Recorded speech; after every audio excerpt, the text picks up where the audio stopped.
পাচ্ছেন, আজকে আমি চলে এসেছি আমাদের ঘাসের জমিতে।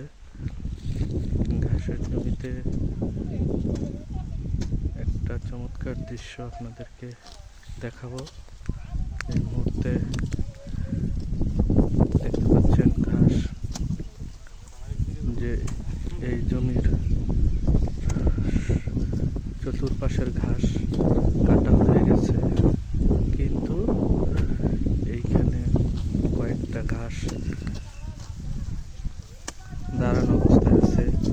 আসলে কি কারণে রাখা হয়েছে এইটা একটা রহস্য, এটা এখন আপনাদেরকে আমরা দেখাবো।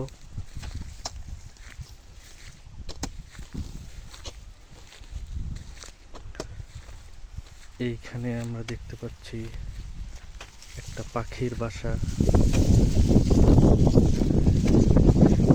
পাখির বাসার কারণে এই ঘাস কয়টা রেখে দেওয়া হয়েছে, এবং পাখির বাসাতে